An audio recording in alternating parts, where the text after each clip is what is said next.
What's going on? The day has finally come for me to do away with a factory infotainment system and upgrade the sound experience in my car. Many of you told me from the get-go that replacing the stock system yielded the biggest improvement in sound in the car, and you were right.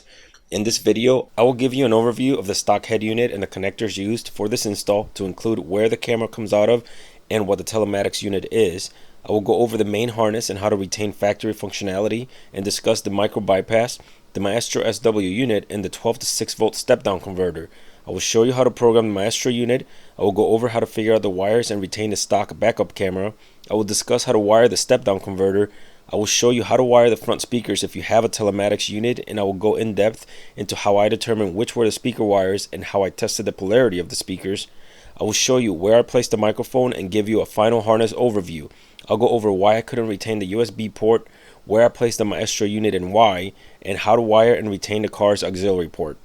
This video is meant to be a resource for those of you who might take on this project themselves. In the video description, I will provide links to specific parts of the video, provide amplifying information on the components you see in the video, as well as links to everything I ended up using. One final thing I should mention, there are available harnesses that you can get online to simplify this install. Some are better reviewed than others, and some are questionable at best. I opted to figure it all out myself since I had the time and know-how, and I enjoy this kind of thing. So that's what I'm sharing with you here. The head unit I'll be installing is this Pioneer AVH-4200 NEX, so be sure to check out my unboxing video for more info on it. I just wanted to give you a little overview here real quick to see what the installation is going to entail.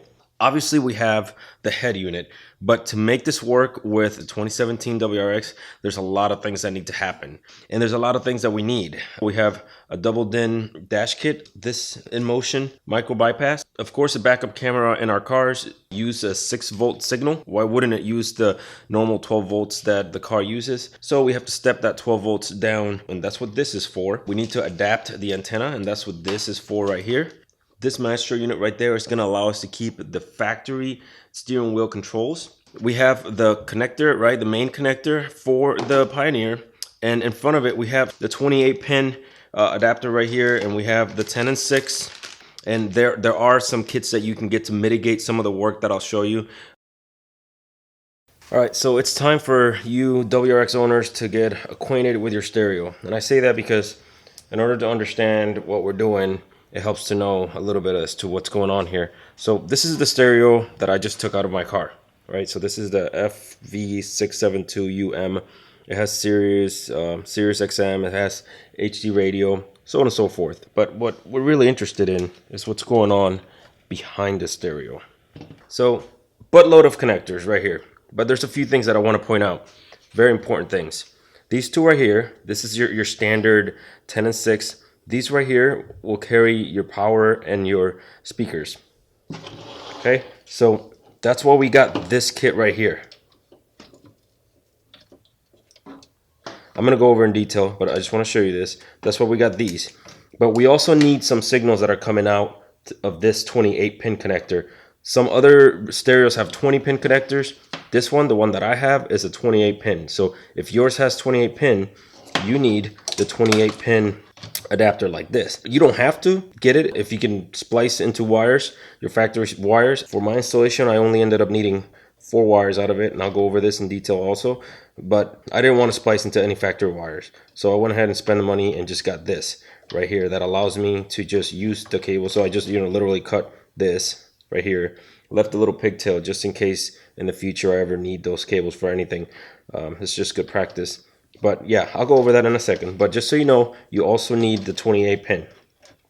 In this particular radio, through trial and error and a very frustrating day, I figured it out. The camera comes out of this plug right here, and I figured out how to make it work, and I'll definitely go over all that in detail shortly. I just wanted to point that out to you. So the 3 connectors that we are most going to use is the 28 pin, the 6 pin right there, these 2. Obviously, we're going to need to plug in our FM antenna right there. There is something else important that you should know. This unit down here, it's called the Telematics unit. And this right here allows the Starlink to interface with your stereo. So that's why it has all the GPS inputs right there. It does a lot of stuff, right? This little Telematics unit right here. Not all cars will have it, but this one has it because I have Starlink in my car. So it has this telematics unit. The reason why that's important is because I can't just unplug it and take it out and expect this to work. It won't work. Because what happens is the front speaker wires come out of the plugs here, and instead of going out to the speakers like they should, they go right in there. And then this does whatever it does, and it spits them back out to the speakers. That's how this unit talks to the actual stereo. So not the details are not terribly important, but just know you have to do one of two things to make this work if you have the telematics unit. You either have to take the speaker wires and figure out where they come out of here and tap into them, or you can just replug this back in. So, but just wanted to point that out to you while we're looking at the back of the unit. If you unplug the telematics unit, you're not going to have any sound coming out of your front speakers after you're done with your installation. Okay, so now's the time to go over all of the connections that you're going to make. I decided to do the connections myself instead of getting the units that are already pre-made. I had some quality concerns, I had some fitment concerns, I had all kinds of concerns from doing research. So I decided the easiest thing to do was just to do it myself. It really does not take that long to make, and most of it is very, very straightforward and simple. So let me show you. These are speakers right there. The speaker wires, all these right here, these 8 wires, they're all color coded, right? And the Pioneer unit and the Maestro harness that I got, they use the same colors. So you don't have to worry, just match color to color and you're good to go with that. And the same thing with the rest of the wires. You have your illumination, that's the same color scheme. You have your accessory and your power, same color scheme, and you have your ground, which is always black. So all you're doing is basically going color to color. Very easy. All right, but there's a few things that we have to add in to make this work. This little thing right here is one of them.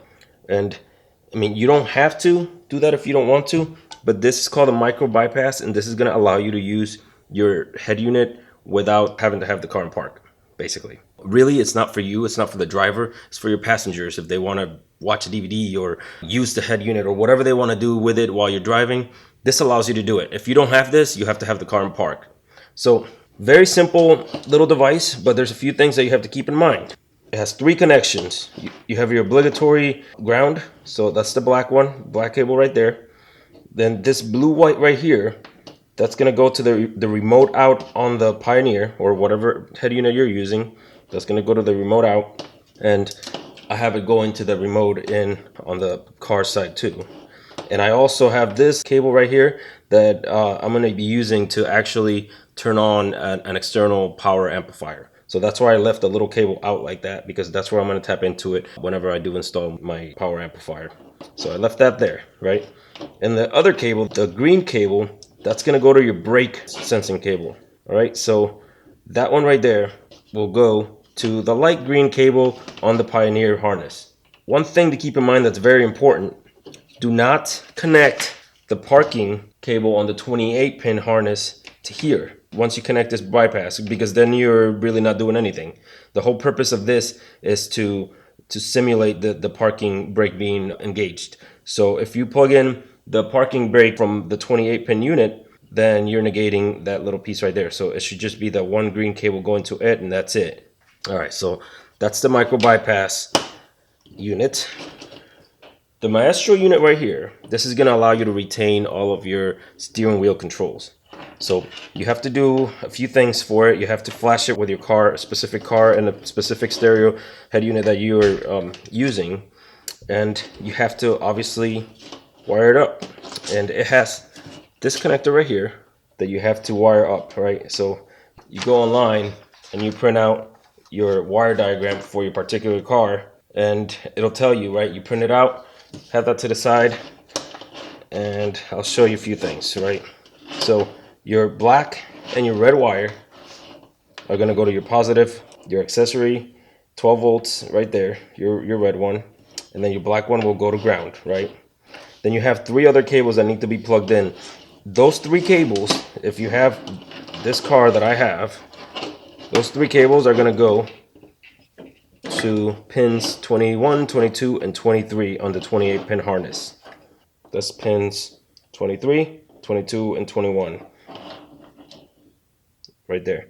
So it's kind of pointless for me to give you the wiring colors right now for this, because You can just go to the datalink Maestro website and print it out and see it right there. So there's absolutely no mistakes for your particular car. But just know that that's where the connections are going to be at. That's your connections from your car, right? Thus, the plugs from your steering wheel controls are going to this 28-pin connector right here. So the Maestro is tapping into that.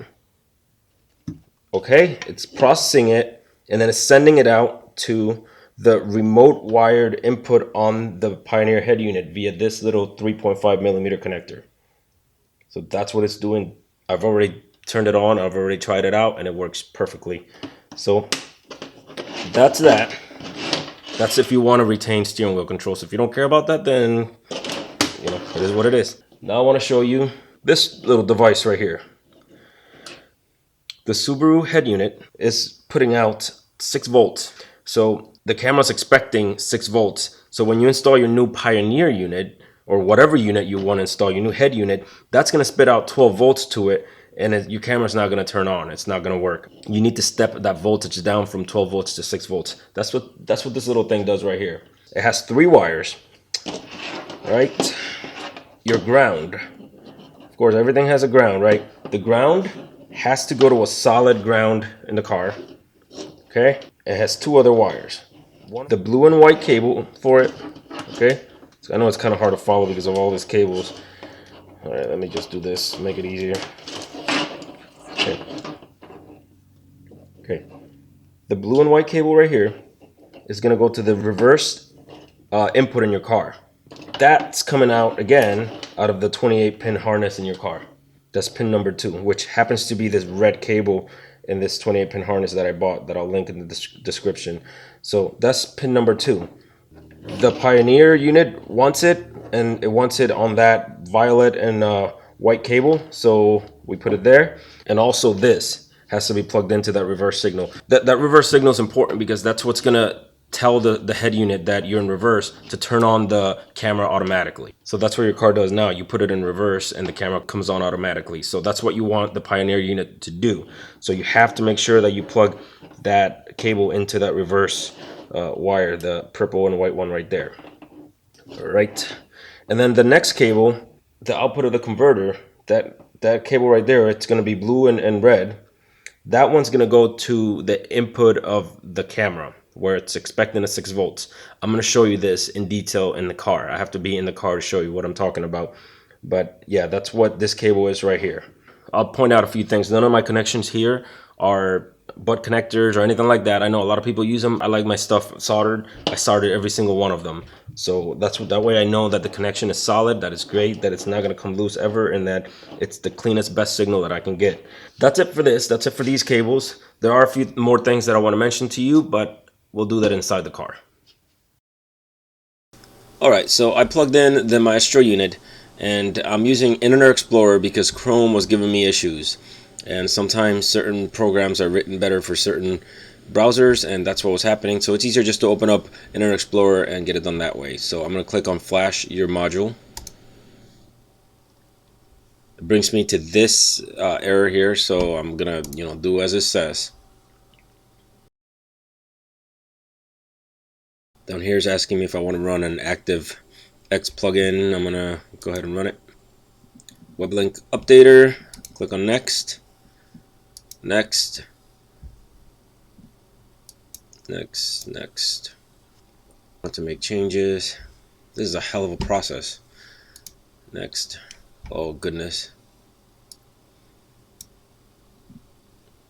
Alright, would I like to install it? Yes, install it. Finish. Close. Can we be done with this now? Alright. Let's try it again. I'm going to click on Flash Your Module. Oh, this web page wants to run. Okay, allow. Maybe that's the issue. There we go. All right, so it detected it. It's there. It doesn't have any firmware upgraded because it's brand new. I haven't done anything to it, so you have to flash it. You have to flash it with your car. So I'm gonna go ahead and select my vehicle here. I'm gonna go and Subaru 2017 WRX. And the trim without amplifier. All right, excellent. Yes, that's what my steering wheel looks like. I'm going to confirm that. The radio, so I'm going to select my radio. So I bought a Pioneer. I bought the AVH-4200. All right, so we got all that. Choose the systems to retain. I want to retain steering wheel controls. So there we go. That's all I'm interested in. I don't care about radar detection integration. I'm going to click on next. Now we have to verify that the buttons are doing what we want them to do. So I'm going to give this a gander and figure that out. So I guess we're going to take it as is and we'll see what that looks like. Hopefully that's correct. So I'll hit next. And it's flashing it right now. You can see the progress right there. All right, so that should be it. It's telling me the flashing is completed, so that's good. So I can click down here to see the install guide. I'll click on that, see what it looks like. I'm out a little bit. Okay, there we go. So I'm going to print this out so I have it as a reference. Now that my module has been flashed, I can go ahead and install it. So let's get to it. I wanted to show you something before I get too far ahead of myself here. I want to explain to you the whole camera situation with this car. The camera signal comes out of this plug right here. There are 4 wires. We're only using 3 of them, right? This white and gray one right here, that's not going to get used. We're using the white one right here. That white one right there used to supply 6 volts to the camera, to the rear backup camera, right? In the original system. Of course, the Pioneer head unit that I'm installing does not put out 6 volts. It puts out 12 volts. So obviously, if you just install this without some sort of converter, step-down converter, it's not going to work because you're going to be outputting 12 volts to your camera instead of the 6 volts that it needs. That's why you need this little thing right here. This little thing right here will convert 12 volts into 6. Part of the installation for the camera is you have to get that in order to retain the factory camera, right? So one of the leads, the output lead of the little converter, will go to the white one because that white cable is the 6 volts that the camera is expecting. If you don't plug in that cable right there, the camera's not going to get any power and it's just not going to turn on, not going to work. Okay, that's your positive for your camera, right? The black cable right there, that's your negative for your camera. So that has to be connected to a solid ground. The red cable is your actual signal cable for the camera. I took them out right here because I wanted to put some heat shrink, some shrink tubing, as you see right there, over the cable when I'm done. And I'll show you that in a minute when it's done, but that's the only reason why I took them out. And it's pretty easy to do. The connector itself has a little tab on the side, and you just pop that tab out and it allows you to take the pins out individually so you can slide shrink tubing if you want. You don't have to do that step if you don't want to. But the reason why I did it was because I wanted to plug this baby in. Okay, you have to do this if you want to have camera in your system, right? The stock backup camera. So the pin, the shield of this plug right here, this RCA jack, the shield is ground. That's going to be ground potential, right? The pin is going to be your signal wire from your camera. That's your red wire right there, the red one. So that's all I did is tapped into those 2 cables right there for this cable, my RCA cable, right? I got the negative right there going to the negative, which is ground potential, and then the yellow cable is going to my red cable right there. That's the signal cable for the camera. Okay, and then of course this is going to get plugged into the Pioneer unit, and it's going to feed the camera signal to the new head unit. So you need all these things to make it work. And I'll show you in a minute when it's nice and buttoned up. But just so you know, for the step-down converter here, it has 3 wires. Of course, you have your ground wire, which this is just temporary. I just stuck it in there because it was convenient. But you need to plug that into a high-quality ground source. And then you have to plug in this cable, the white and blue cable. You have to plug this one into the reverse signal. That way your camera will turn, the little converter will turn on with your camera when the car's in reverse. And then of course you're going to have the output, which is that cable right there, the blue and red, and that's going to provide the 6 volts that the camera needs. So I wanted to show you that before I get too far ahead of myself. I know it's kind of like a mess right now, but when it's nice and buttoned up, I'll show you and it'll become clear what's going on. Alright, so I have some things to share that hopefully will save people a lot of time. The telematics unit right here has to be plugged in. Here's the 2 plugs for it right here. It has to be plugged in because right here you can see these 2 pairs of wires. Those are your front speaker wires. And instead of going out to the speakers, which in some WRXs they do, in this one they don't, right? They go to the plug that goes into the telematics unit. Now I already tested it. If you plug in the telematics unit in there and plug in the Pioneer, it does work. The front speakers work fine. So that was my initial plan. My initial plan was to take this, plug it back in, and then put it back, right? The problem is that the stock head unit is considerably smaller than the Pioneer. So the stock head unit had, the stock head unit on the top, and then you had the telematics unit on the bottom, and it fit neatly in there. Well, the Pioneer takes up all that room, so you don't have room for this up there, right? So I decided I was gonna do it, just stick it down there, which I think there might be room, to be honest. But I decided at the last minute that I didn't want to do that sloppy of a job where to have something like this just kind of laying there. I don't want that. So I decided not to plug that in at all, to leave it completely out. But now we have a problem, and the problem is to figure out which wires come out, right? The speakers, which wires are the speaker wires on these plugs. I referenced another one of my videos in which I showed the tweeters and where they connect to the speakers. And that video right there gave me the colors of the wires that I was looking for. Sure enough, if you look at this connector right here, it has a bunch of pairs of wires that are already taped together from the factory. You can see it right there, which that was good because that gave me a clue, right? So I knew that the pairs were going to be taped together. So, and I knew which colors I was looking for, and none of these match, right? These didn't match, those didn't match. These 2 did, however. So I was very confident that these were going to be the wires that I needed. So in order to test that, I exposed the conductor inside, and I used my multimeter to test the resistance. And the resistance was 4 ohms, right? 4 ohms on these 2 cables. And by the way, my battery is disconnected. You should always have your battery disconnected when you're doing things like this. So 4 ohms across these 2 terminals right here, and 4 ohms across these 2 right there. That's perfect. That's what it should be for our speakers. To be extra positive that those were the right speakers, you do a nifty little test. You grab a good 9-volt battery and you temporarily run it across the leads like that, right? And if it's connected to a speaker, this is how you test a speaker, by the way.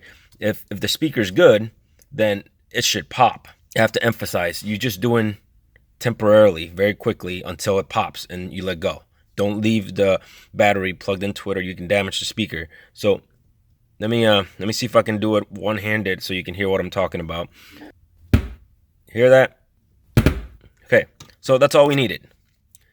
That's what it'll do when you run a 9-volt battery across speaker leads like that. And that's not going to damage it as long as you do it like I did it, just for a split second, just to hear the pop. So that told me these were the right speakers, and I did the same for these, and these are my left speakers. So instead of having that telematics unit that's going to take up all that room in there, I'm simply going to tap into these right here and wire them directly to the Pioneer harness. I'll show you that momentarily. Okay, there's one more very important thing we need to cover here. So we already know which wires go to the speakers, but now we have to figure out which one's positive and which one's negative. If you just connect them willy-nilly, you're basically taking a 50% chance of connecting them incorrectly. And when you connect them incorrectly, that speaker will be out of phase. That means that instead of popping out when it's supposed to be popping out, it's going to be sucking in, and vice versa. And when that happens, it really throws off your system. It'll sound terrible. And you might not realize that that's happening until it's too late and your system's all put together. And then you'll have to tear everything back apart trying to figure out what the issue is. So anyhow, we're going to do it right from the get-go and figure out which wire is positive and which one is negative. And it's an easy thing to do, but requires a little bit of work. And you don't have to do that work because I already did it, right? We have to take a look at the speaker itself. So I removed the driver's side panel right there on the bottom left. You can see it, because we have to look at the speaker while we do this test. We're going to use our trusty 9-volt battery right here, and I'm going to apply power to the speakers temporarily for like a split second, and I'm going to look at the speaker and see if it's popping out or sucking in, and that's going to tell me which wire is which. So obviously your battery, your 9-volt battery, has a polarity. So right there, this side is positive and that side is negative. So when it's correctly and the speaker is popping out, then now we know that they correspond to the particular wire. So let me show you. It's easier to show you than to explain it. All right, so I'm going to show you. So I'm going to apply power to it and take a look at the speaker down there in the bottom left. You can see it.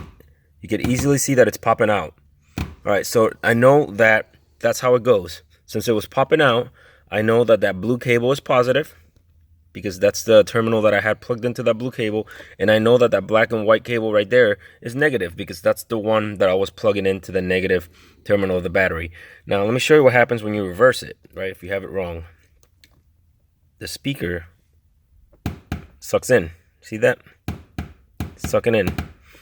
So that's how you know you have it wrong. So that's a test for those inquisitive out there that you can do to determine which is positive and which is negative. Obviously, you don't have to do it because I already did it. But I wanted to show you how I did it so that, hey, in the future, maybe that could come in handy. So I know that the blue cable right here is my positive, along with this brown yellow cable. These are my two positives right there. And my two negatives are that green cable and that black and white. So now you know which is which. Where does all that leave us? Let me show you. So what I ended up doing is just basically adding some speaker wire to those two, the front left and front right, and I ended up going straight to the harness. So I had it all taped up nicely, but for this I had to do it. So this is the Pioneer harness right there. That's the Pioneer harness. So your whites and your grays, these four right here, those are your front speakers. So all I did was just literally tap into them with some spare speaker wire that I had, and I soldered in there, and I piggybacked right onto there. So all it is a jumper. That's all it is. And I didn't want to really tap into factory wires, but sometimes you have to do what you have to do. There might be a connector out there that you can get for that right there, so that you don't have to splice into the wires. But I don't have the time to research that and buy that, and I don't mind splicing in the wires if I need to. Definitely a necessity if you have that telematics unit. All right, so there's the microphone. So I'm sitting here in the driver's spot just so you kind of get a sense of why I put it there. You could put that thing just about anywhere. I wanted it in a place that it wasn't really in the way of anything and that was very low key. So that's where I ended up putting it, right there. All right, so I haven't taped it down yet, but I will shortly. So the cable goes behind this little shield right here. So you don't see any cable at all. And let me show you where that's routed underneath. All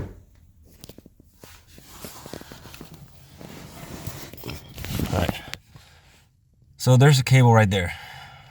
So you got to make sure, if you go down this road and you use it like this, you got to make sure that it doesn't get in the way of the steering wheel going up and down.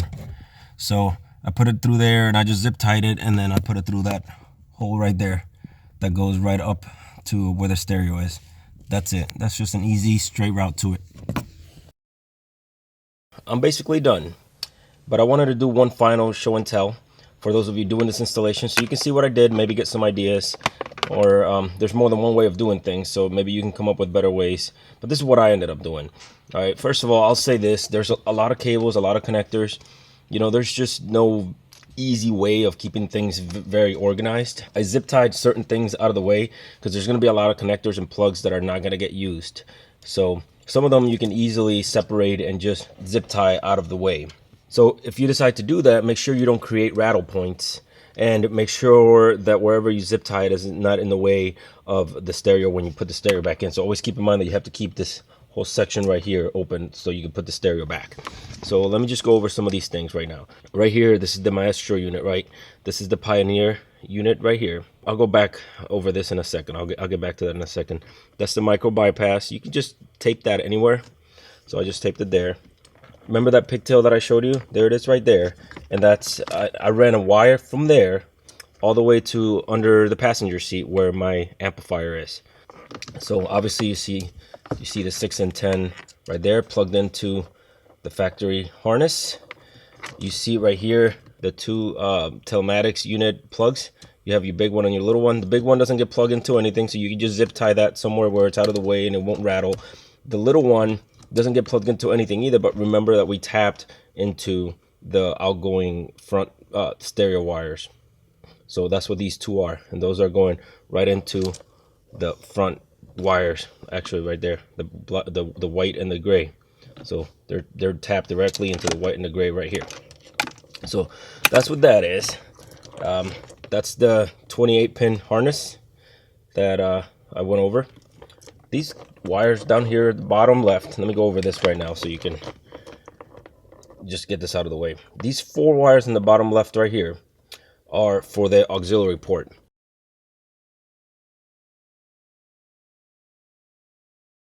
So I bought this cable right here, right? So this cable is supposed to convert, and it actually fit just fine. That was the plug that I was going to tell you, right? So there's the plug right there.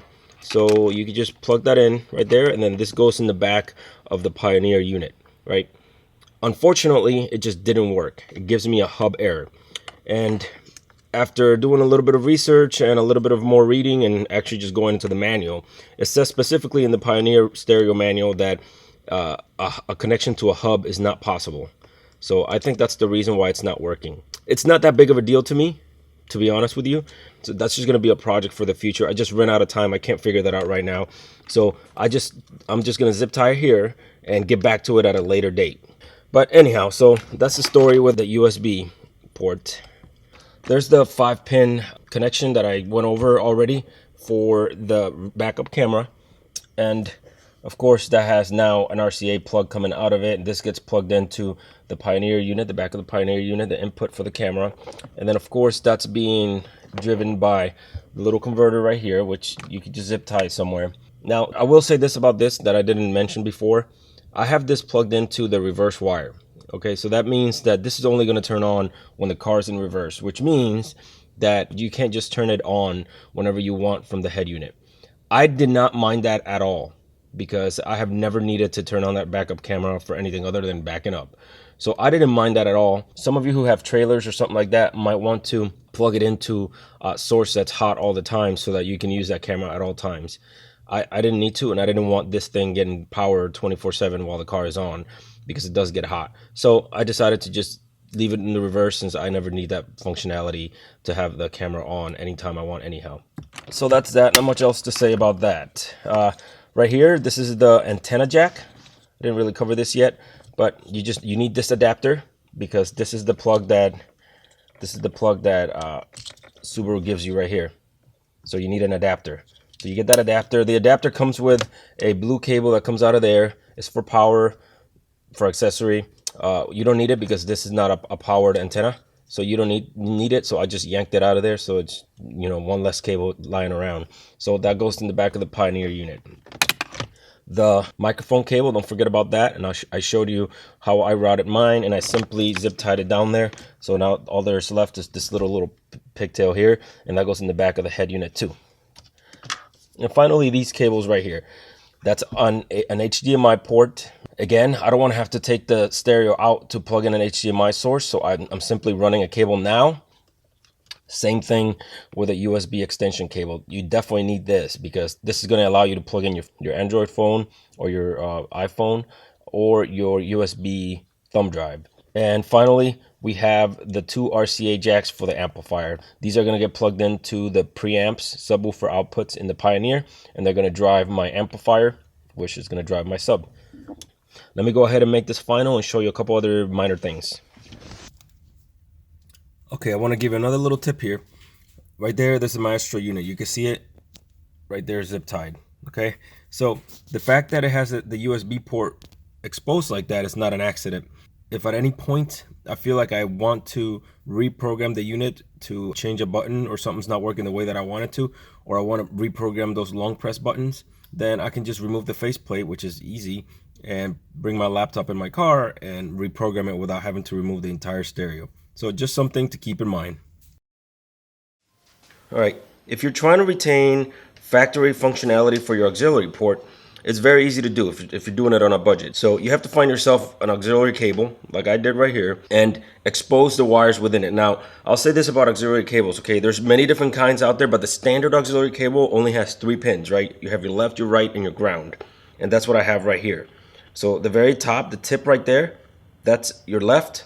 The middle section right there, that's your right. And then the bottom section is the ground. So 3 cables right here. So all we have to do is figure out which cables correspond to those 3, right? So we're gonna expose the conductors inside the cable. So that's what I did right there. Obviously that's gonna be our ground. So I'm interested in these 2. Which one is left and which one is right? Very easy to figure that out. All you need is a multimeter, which, I mean, if you're doing this kind of work, you definitely should have a multimeter. It doesn't have to be an expensive one, just a little cheap one like this works. So in this case, I already know that the white cable, because I've already done this, I already know that the white cable is my left.